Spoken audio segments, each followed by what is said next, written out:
Okay, this is how to quickly sign up for ActivelyLearn. So I'm at the website ActivelyLearn.com. Click on Student Sign Up. Again, I want you to be a student, not a teacher in this particular generation.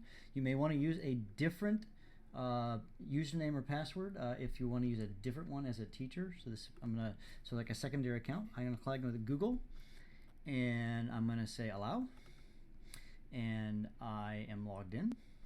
So you will get the class code from me. I'm going to use one of the class codes from one of the courses. I do this for multiple. I'm going to then sign in. That's not necessarily your class code, depending on which group is doing this. So once I'm in, there'll be an assignment for you to read on. Essentially what you're going to do is you're going to click inside this. There is a reading for you to do, and you'll note, for example, there are some questions I want you to respond to. Read them and submit your responses, and that's it.